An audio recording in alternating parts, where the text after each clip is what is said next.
नमस्कार. मी नूरजहाँ अरबाज खान, रत्नाई बहुउद्देशीय अपंग सेवा संस्था अकलूजच्या अध्यक्षा बोलते. आज मी रौतनगर या ठिकाणी 8 वर्षापासून राहते. बऱ्याचशा जनतेच्या समस्या आहेत. आज आमच्या आउटसाइडला जर बघितलं, आम्ही वारंवार नगर परिषदला पण पत्र पण दिलेले आहेत, की आमच्या शेजारी लाईटीची सोय नाहीये आणि पाणीसुद्धा 3-3 दिवसाला येत आहे. दुसरी गोष्ट आम्हाला असे सांगायची आहे, की मी प्रत्येक ठिकाणी अकलूजमध्ये, अकलूजच्या बाहेर पण या ठिकाणी नेहमी 8-8 तास म्हणजे 8-8 वर्ष एका-एका ठिकाणी राहिलेले आहे. भाड्याच्या खोलीतच राहिलेले आहे. परंतु माझी या अपंगाची कुणीही व्यथा ऐकून घेतली नाही. तर मला म्हणायचं आहे, की ह्या आमच्या ज्या मागण्या आहेत, त्यांनी मान्य करावेत, अशी मी माझ्या संस्थेच्या वतीने मी स्वतःसुद्धा विनंती करते.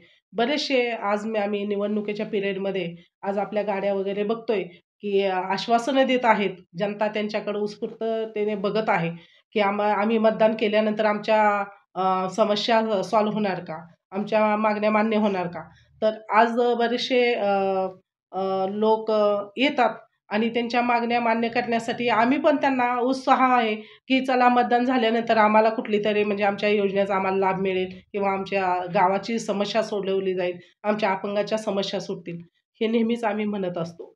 तर साहेब मला वाटतंय, की हे येणाऱ्या काळामध्ये ह्या समस्या सोडवल्या जावेत आणि आज मी म्हणेन, की आमचा कल आहे, जनतेचा कल आहे, युवाचा कल आहे. युवांना आज युवा जे आहे ते कॉम्प्युटर शिकलेले आहेत, त्यांना नॉलेज आलेलं आहे. तर हे सगळं ऑनलाईन झाल्यामुळं आज राजकीय पुढाऱ्यांकडं हे मुलं जाऊ शकत नाही. कारण का त्यांच्या कलाकौशल्याने आणि त्यांच्या चांगल्या प्रयत्नांनी ते आज चांगल्या उच्च पदावर जाण्यास योग्य आहेत आणि ते जातात पण चांगल्या उच्च दर्जाचा अभ्यास करून उच्च पदावर IASच्या अशा परीक्षा देऊन वगैरे पुढे आलेले आहेत. हां, तर तुमच्याकडं आता प्रचाराच्या धामधुमीमध्ये सगळेच पक्षाचे कार्यकर्ते, नेते मंडळी आले असतील. त्यांनी काय-काय आश्वासन दिली तुम्हाला? आज जेणेकरून काल एक मीटिंग झाली माननीय माजी आमदार राम सातपुते साहेब यांची एक मीटिंग झालेली आहे. त्यांनी म्हणले, "येणाऱ्या काळामध्ये आम्ही तुम्हाला लाडकी बहीण म्हणून आज पैसे जे चालू आहेत, त्याच्यानंतर आम्ही सगळ्या सुविधा तुम्हाला द्यायला तयार आहे. ज्यांच्याकडे घर नाही त्यांना घर देऊ, ज्यांच्याकडे जागा नाही त्यांना जागा उपलब्ध करून देऊ, ज्यांच्याकडे नोकरी नाही अशांना नोकरी उपलब्ध करून देऊ." असे त्यांनी आश्वासनं दिलेले आहेत.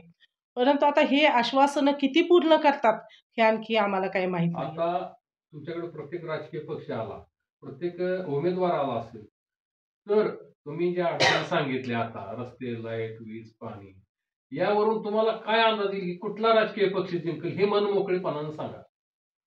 आज गेल्या 70 वर्षामध्ये मी म्हणेन, की ज्यावेळेस काँग्रेसची सत्ता होती, राष्ट्रवादीची सत्ता होती, आम्ही स्वतः त्यांच्याकडे गेलेलो आहोत.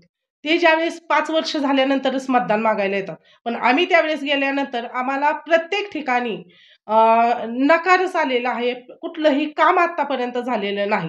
त्यामुळं आम्हाला आता अशी काळजी पडली, की कुठल्या पक्षाला मत द्यावं? भाजपला द्यावं का राष्ट्रवादीला द्यावं का काँग्रेसला द्यावं? कुणाला मत द्यावं? ही जनता कोड्यात पडलेली आहे आणि आम्ही पण कोड्यात पडलोय.